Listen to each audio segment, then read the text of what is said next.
우리는 지난 시간에 데살로니가 교회에 살며시 들어와 병들게 만든 잘못된 재림 신앙을 고치기 위해서 바울이 그들의 신앙을 다시 한번 확인하며 당부하는 말씀을 들었습니다. 그 내용을 보면 심한 고난 중에도 믿음에 굳게 서 있는 데살로니가 교회 내에 잘못된 재림 신앙에 들어와 그들이 세상의 모든 삶을 포기하고 오직 열광적으로 주의 오심만을 기다리며 사는 자가 있음을 알고 사도 바울은 그것이 성도의 삶이 아니라 비밀한 경륜은 주의 오심도 잘 기다려야 되지만 세상에서도 삶을 잘 살아야 됨을 말씀하는 말씀을 들었습니다. 오늘 우리도 재림신앙을 갖고 주님이 다시 오신다는 믿음 안에 사셔야 됩니다. 뿐만 아니라 그 신앙에 더하여 우리의 삶의 신앙의 고백도 다른 사람에게 본이 될 만큼 성실하게 매일 생활에 힘쓰고 주님 오시기를 잘 기다림으로 참 소망의 백성들이 되어 주의 앞에 설 때도 부끄럼 없게 사시고 사람들 앞에서도 부끄럼 없게 살아가는 믿음의 자녀들 되시기를 주의 이름으로 축원합니다. 이런 측면에서 현재를 살아가는 우리가 신앙생활에서 가장 조심해야 될 명제가 하나 있다면 이 교회 가운데 은밀하게 스며들어오는 다른 예수, 다른 복음을 주의할 수 있어야 됩니다. 이게 잘못 들어오면은 그 평안했던 교회가 믿음의 역사도 있고 사랑의 수고도 있고 소망의 인내가 있었던 그러한 교회가 어려움을 당하는 것처럼 우리도 똑같다라는 사실을 기억하고 다른 복음, 다른 예수가 이곳에 들어오지 않도록 깨어서 살아가기를 주의 이름으로 축원합니다. 바울은 이 문제를 고린도 교회에서 깊이 전하였습니다.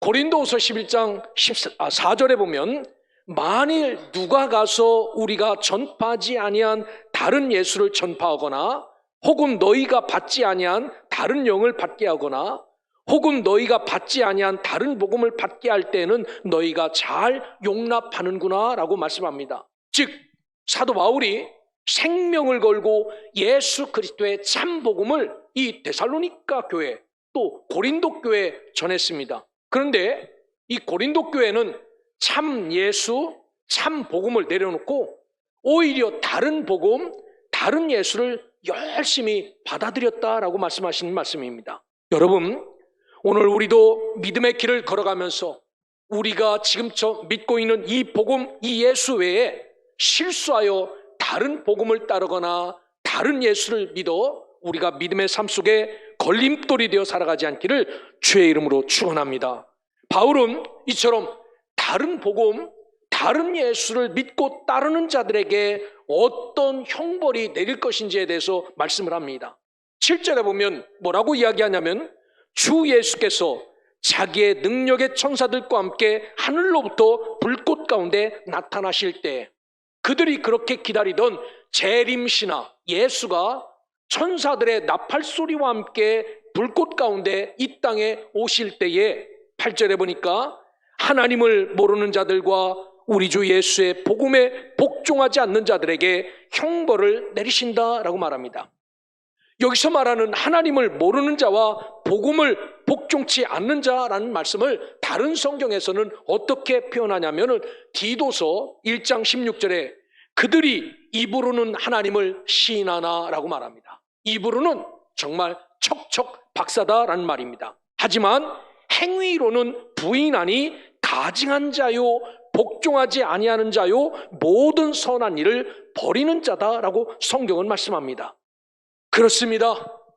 진짜 살아있는 사람은 입도 살아있지만 행동도 살아있습니다. 그런데 성경은 하나님을 모르는 자, 하나님을 잊어버린 사람은 입은 살아있다는 겁니다. 복음이 무언지를 줄줄줄줄 이야기하고 예수가 무언지를 줄줄줄줄 이야기하지만 그의 삶 속에서는 예수의 향기가 조금도 나지 않는 자들을 성경은 말씀하시기를 하나님을 모르는 자요 복음에 복종하지 않는 자들이다 라고 말합니다. 사랑하는 여러분, 오늘 우리 속에 예수의 향기가 배어날 수 있는 하나님의 살아계신 자들, 살아계신 하나님을 믿는 자들로, 복음에 순종하는 자들로 살아갈 수 있기를 주의 이름으로 축복합니다. 이런 자들은 9절에 보니까 주의 얼굴과 그의 힘의 영광을 떠난 사람이다 라고 말해요. 복음이 있는데 복음을 믿지 않는 자, 예수가 있는데 예수를 붙잡지 않는 사람은 주의 얼굴을 떠나고 그의 힘의 영광을 떠난 자다라고 말합니다.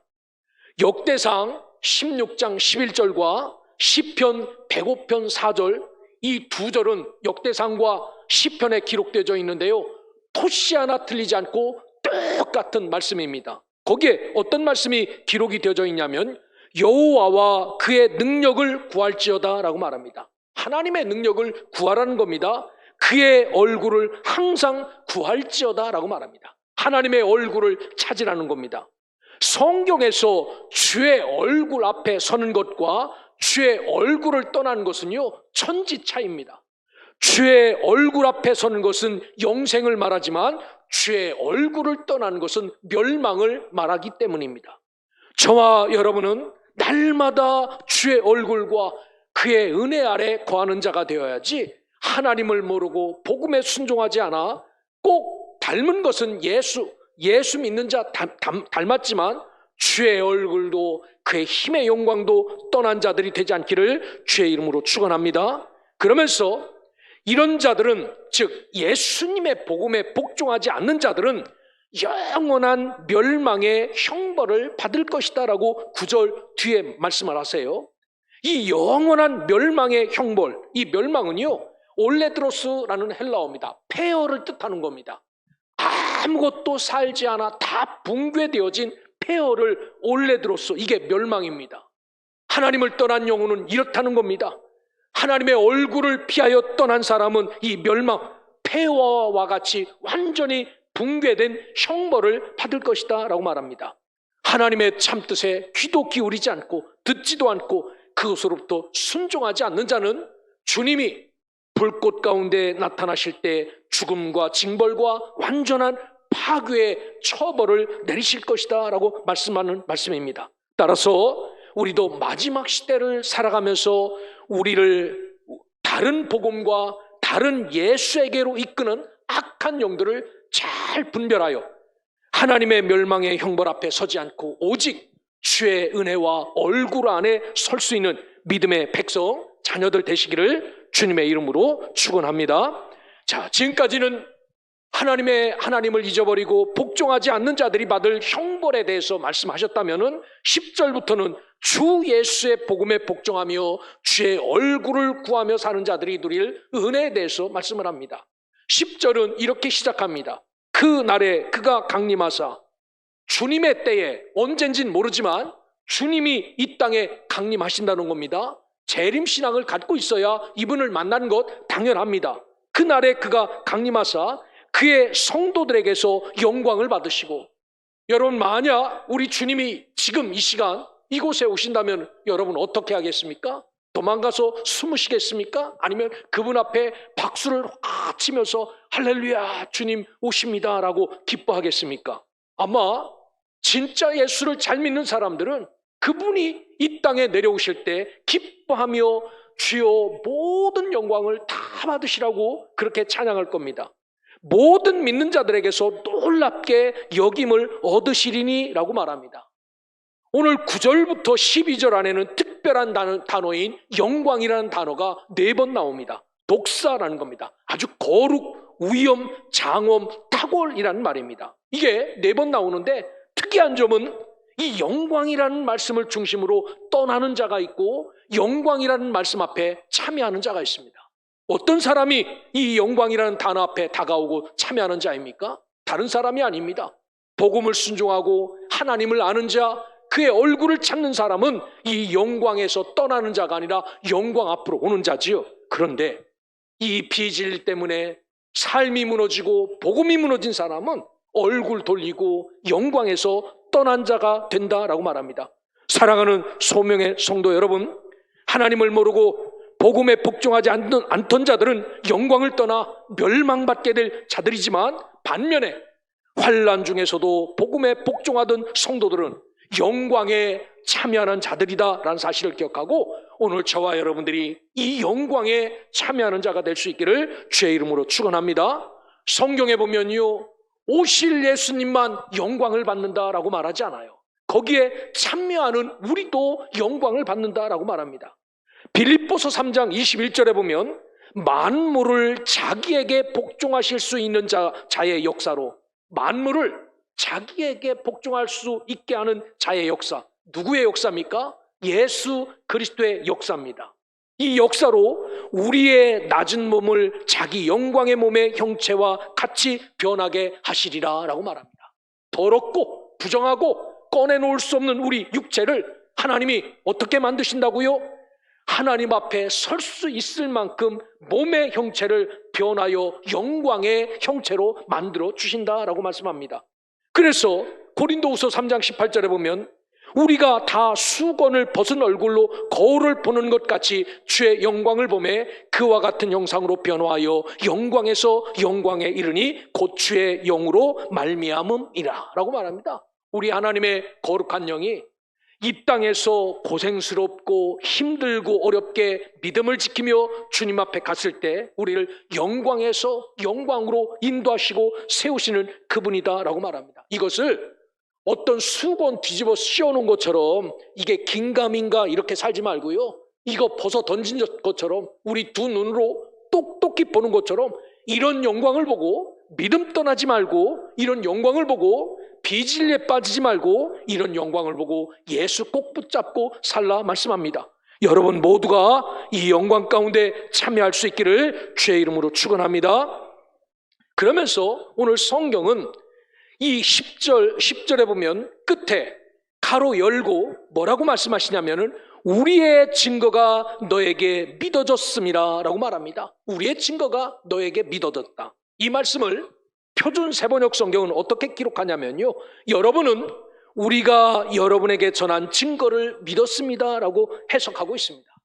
사도 바울이 데살로니가 교회에 어떤 복음을 전하였습니까? 가장 건강한 복음을 전하였습니다. 가장 정확한 복음을 전하였습니다.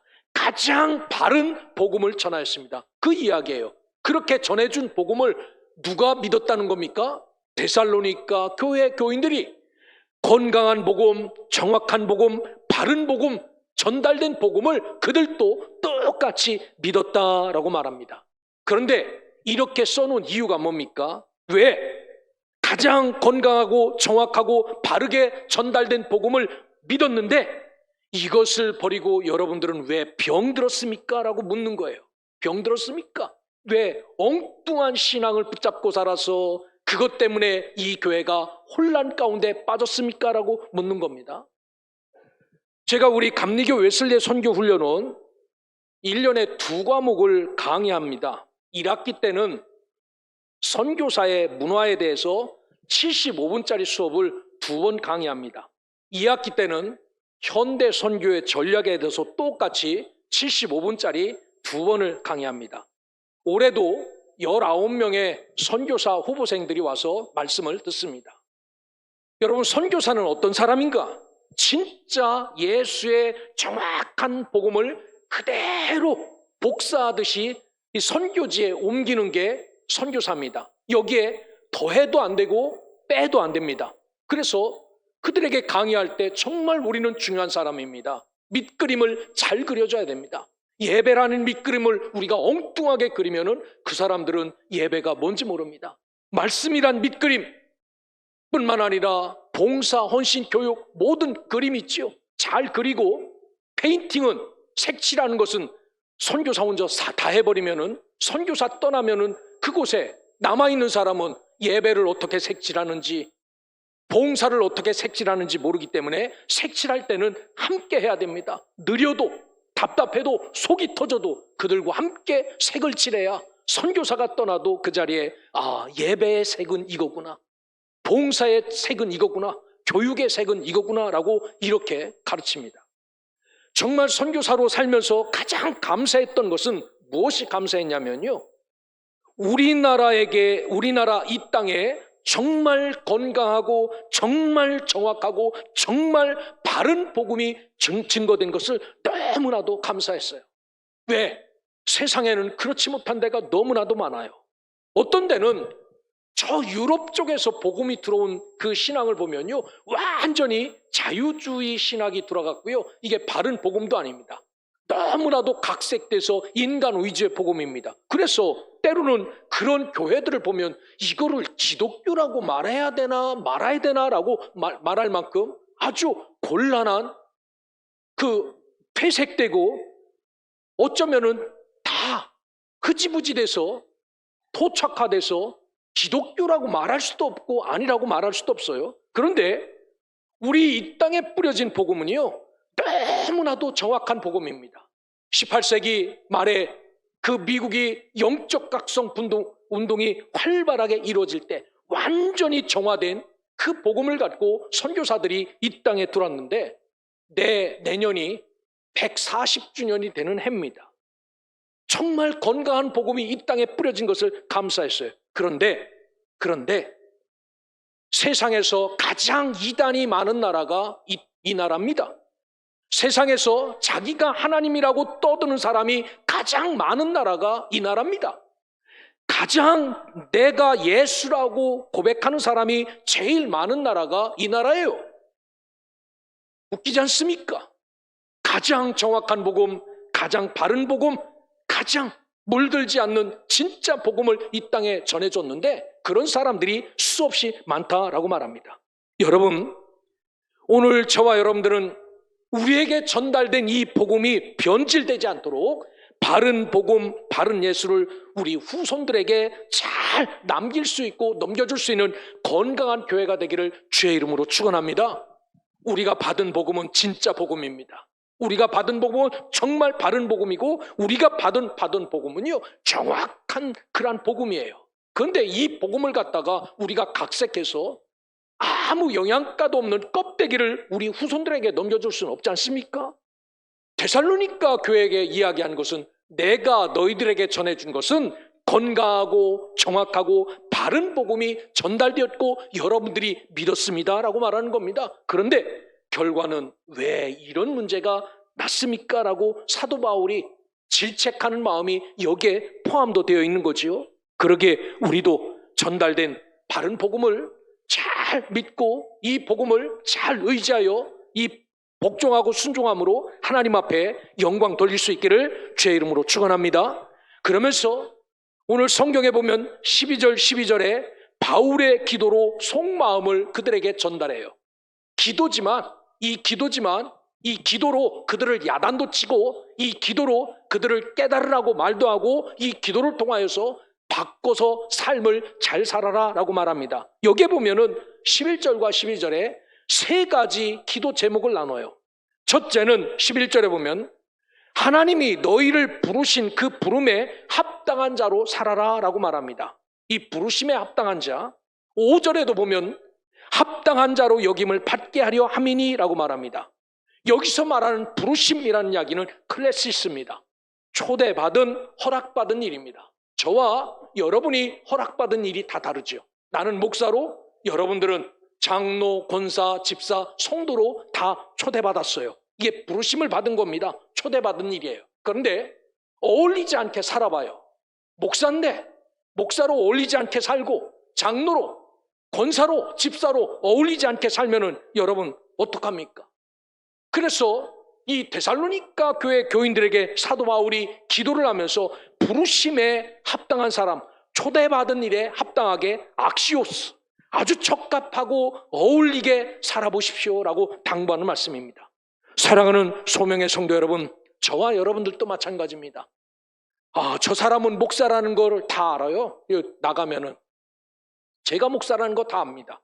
여러분들도 왔다 갔다 하니까 안 보는 것 같지만 다 보면 알지요. 그런데 진짜 목사답지 않게 살아갈 때, 진짜 성도답게 살아가지 않을 때, 이 초대받은 것과 어울리지 않게 살아갈 때 세상이 어떻게 평가하겠습니까?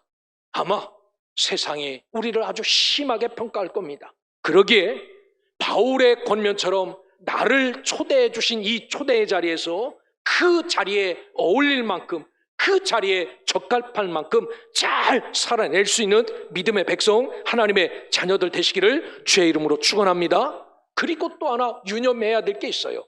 여기에 보면요, 여겨주시기를, 여기심이라는 말입니다. 이 11절에 보면 여기심, 우리가 아무리 사모하고 노력한다 해도 인간의 행위로는 하나님 앞에 합당한 자가 되는 것은 불가능한 겁니다. 내가 학교 가서 공부를 하고 수영장에 가서 정말 사우나탕에 가서 머리끝부터 발끝까지 닦고, 심지어 사람 수술해서 속에 있는 것 같이 알코올로 다 닦아서 집어넣는다 하더라도 내가 주님 앞에 설 수 없어요. 더럽다라는 겁니다. 그래서 사도 바울은 하나님 앞에 아무리 인간적인 노력으로 합당하게 어울리게 살라고 해도 되지 않지요. 우리가 할 수 있는 것 이겁니다. 그렇게 살아내도록 주님께서 여겨주시기를 간구하는 밖에 없습니다. 나는 죄인이지만, 나는 부족하지만, 나는 연약하지만 하나님, 내가 주의 자녀답게 부르심에 합당하도록 나를 여겨주시옵소서라고 기도하는 것뿐이죠. 여러분, 오늘 우리도 부르심에 합당한 자로 가장 어울리게 여김받아 살아갈 수 있는 믿음의 자녀들 되시기를 주의 이름으로 축원합니다. 그럴듯하지만 천국 문 앞에서 너는 내가 부르지 않았다라고 말할 수 있어요. 그렇기에 오늘은 끝까지 어울리게 합당하게 여기심을 받아 살아야 됩니다. 두 번째 사도 바울의 기도의 제목은 모든 선을 기뻐함과 믿음의 역사를 능력으로 이루게 하시고라고 말합니다. 여기서 말하는 모든 선은요, 아가도슈네, 하나님의 하시는 일입니다. 하나님의 하시는 일은요, 기뻐해야 됩니다. 우리가 해야 될 일은 기뻐하는 겁니다. 하나님이 이 일도 하시고 저 일도 하시는데 그것을 기뻐해야 됩니다. 그리고 믿음의 역사도 우리가 해야 될 일인데, 하지만 이것은 우리의 힘으로 되지 않죠. 예를 들어서 안전뱅이가 있는데, 안전뱅이야 일어나라, 발에다가 힘을 줘봐, 어깨를 펴봐, 한번 일어나봐 이렇게 한다고 일어납니까? 사도행전 나오는 것처럼, 베드로가 선언하는 것처럼 나에게는 은과 금이 없지만 나에게 있는 예수 그리스도의 이름으로 명하노니 일어나라 라고 말하지요. 믿음의 역사도 우리가 해야 될 일이지만 우리의 힘으로는 할 수 없어요. 뭐로 하라고 하십니까? 하나님이 허락하시는 능력으로 하라라고 말합니다. 여러분, 그렇습니다. 데살로니가 교회를 향하여 사도 바울의 애꿎듯하는 그런 마음은 이겁니다. 믿음의 역사 좋다는 겁니다. 그런데 너희들 힘으로 하지 말라는 겁니다. 오직 하나님이 허락하시는 능력을 갖고 그 일을 하라라는 겁니다. 왜입니까? 어떤 일을 하든지 우리가 하나님 앞에 기도를 하는데 이 기도가 빠져버리면은 내가 했습니다 라고 자랑을 해요. 내가 했다라는 겁니다. 하지만 기도로 어떤 일을 감당하면요, 주님이 하셨습니다 라고 고백합니다. 바울은 데살로니가 교회에 이런 일들이 이루어지기를 간절히 기도했지요. 오늘 우리 교회도 하나님의 일을 감당하면서 늘 기도하고 하나님의 역사를 경험하면서 이것은 내가 한 것이 아니라 하나님이 하셨고 주님이 하셨다라고 고백할 만큼 믿음의 역사도 하나님의 역사로 감당할 수 있는 주의 자녀, 주의 백성들 되시기를 주의 이름으로 축원합니다. 그래서 무슨 일을 하든지 내가 한 것이 아니라 하나님이 해가고 계시구나라고 경험하며 느끼며 사명을 감당할 수 있는, 그러면서 감사로 살아가는 주의 자녀들 되시기를 주의 이름으로 축원합니다.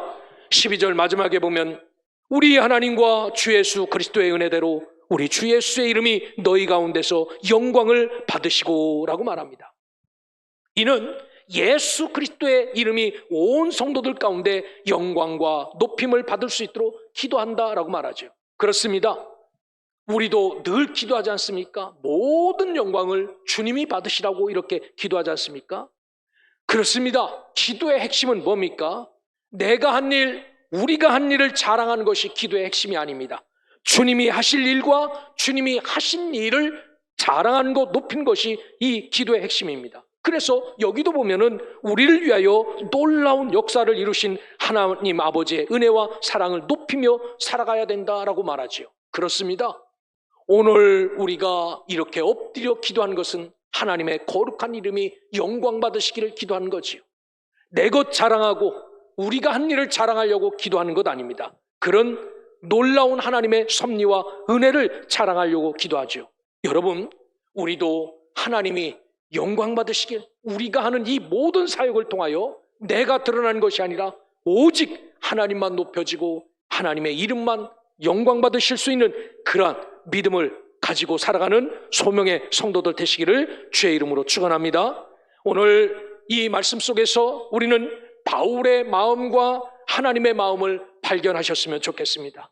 바울은 이 진짜 복음을 전해줬고 이 복음을 전달받은 교회가 서서히 비진리로 물들어가는 것을 본 바울은 그렇게 말해요. 주님이 이 땅에 불꽃 가운데 쌓여 다시 오실 때 하나님을 알지 못하는 자들, 주 예수의 복음에 순종하지 않는 자들은 형벌을 내리시는데 그 형벌은 멸망의 형벌이다라고 말합니다. 이 이야기를 뒤집어서 이야기하냐면 내가 전해준 진짜 참 복음, 이 복음을 붙잡고 하나님을 인정하면서 복음에 순종하며 살면은 여러분들은 멸망받지 않습니다라는 그런 말입니다. 사도 바울이 누군데요? 데살로니가 교회하고 무슨 관계가 있습니까? 밥 한 번 얻어먹었습니까? 여러분, 이 유대 이스라엘에서 데살로니가까지 가는 게 목숨 걸고 갈 그런 거리입니다. 그런데 거기 가서 복음을 전하고 그 사람들이 죽든지 살든지 무슨 관계가 있길래 이런 애틋한 마음을 갖고 그들에게 편지를 쓰면서 여러분들은 주를 인정하고 복음에 순종하여 끝까지 주 앞에 서는 영광스럽게 서는 자가 되라라고 말합니까? 이게 바울의 마음이에요. 이게 하나님의 마음입니다. 여러분, 오늘 우리도 하나님 앞에 이런 마음 갖고 살아갈 수 있기를 주의 이름으로 축원합니다. 그래서 사도 베드로는 베드로전서 1장 13절에게 우리에게 이렇게 부탁합니다. 그러므로 너희 마음의 허리를 동이고 근신하여 예수 그리스도께서 나타나실 때 너희에게 가져다 주실 은혜를 온전히 바라라 라고 말씀합니다. 여러분, 우리가 하나님 앞에 어떤 모습으로 살아가나 마음의 허리를 동이고 근신하여서 주님 오실 때 내가 어디에 설 것인가, 그분의 은혜를 어떻게 누릴 것인가, 이것을 기억하며 살아가라 라고 말씀합니다. 오늘 데살로니가 교회는 놀라운 교회였어요.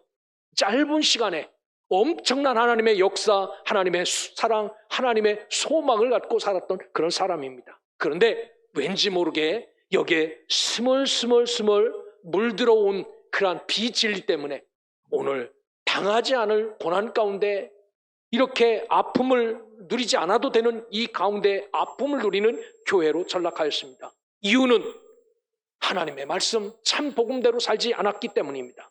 오늘 저와 여러분들은 이 예수 붙잡고 이 복음대로 오늘 거룩한 이 말씀 따라 늘 부르심에 합당한 자로 모든 선한 일에 기뻐하며 믿음의 역사를 주의 능력으로 감당하며 오직 주님만 높이며 살아가는 신실한 소명의 성도, 주의 백성들 되시기를 살아계신 우리 주님의 이름으로 축복합니다.